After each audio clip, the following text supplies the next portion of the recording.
I'm very pleased to say I'm joined by Josh Hardie, who's the CBI's Deputy Director General, here with me in Manchester at the party conference. Good to have you with us then, Josh. Thanks for having me. So Sajid Javid, the UK Chancellor, has just said this morning that nobody really knows the exact cost of no deal. I'm sure that many businesses you talk to have been trying to establish what the cost of no deal would be.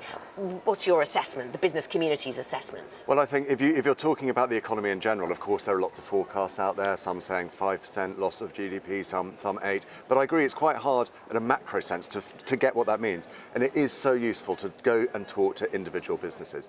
Businesses are spending millions, billions of pounds on preparation. That preparation itself is bad for the UK because it's often opening up offices overseas or even headquarters overseas.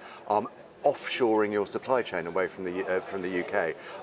And then even with that preparation, the impact of tariffs, of changing in exchange rates, of disruption of at the border is really damaging for businesses. But I think the thing that stands out most for me is when you talk to UK CEOs of multinationals who say they can no longer ask for international investment to come into the UK because things are so uncertain. So it may be hard to put a specific number on it, but you cannot deny the business evidence that it will be a severe shock to the economy. And if those investors are looking for an end to uncertainty, I mean, we sit here at the party conference and get Brexit done is everywhere, isn't it? It's on the door as you walk in, it's above your head as you walk through the exhibition hall, Josh.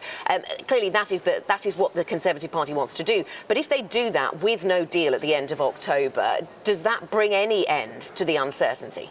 It makes the uncertainty far worse because no deal is not an end state. No deal is almost starting again. It's beginning 100 different negotiations on sub-deals because we need to have a trading relationship beyond WTO with Europe. So no, for businesses, this idea that no deal ends the uncertainty couldn't be more wrong, actually. It's by far the worst outcome. I mean, those on the Brexit, more Brexit-leaning side of UK politics would suggest, well, we just stay on WTO rules. Not an option. I don't think there are many people who are actually saying that's the relationship you want with your nearest and closest trading partner. Until we get Canada plus.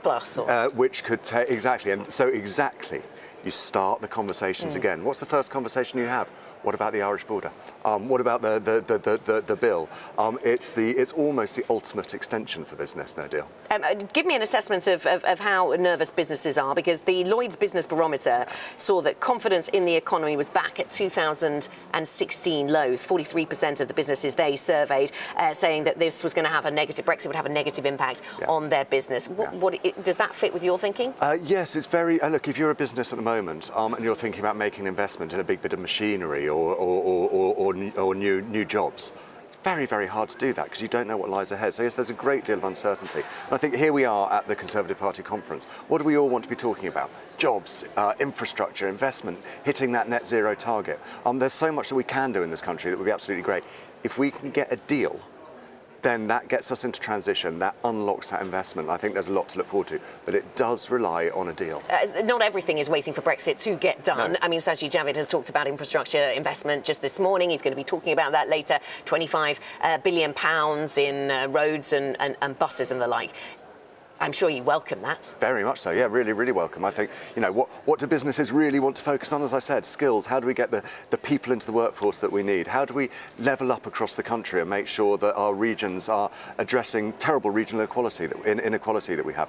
That relies on infrastructure. How do we hit that net zero target? I think the more we can be talking about those, the better. But as I've said, and I'm afraid from a business perspective, we have to keep saying it, that is so much easier if we have a deal. If we have no deal, the investment dries up, that hits government spending, and that slows down everything. It's a swamp. Some international investors are now talking about a long, sustained stagnation for the UK economy. Allianz, for example, saying those are the signals they're getting from the gilt market. Is that your assessment as well? It's definitely a risk. I mean, I think our economy is fragile at the moment. Add in another economic shock, and that's very, very worrying. But it doesn't have to be that way. I mean, we understand that the landing zone for an agreement with the EU is pretty small now, but it is there. And if the Prime Minister can actually agree that deal, and then Parliament can actually help get that deal through, then I think we shouldn't be talking about stagnation. We should be talking about investment and growth.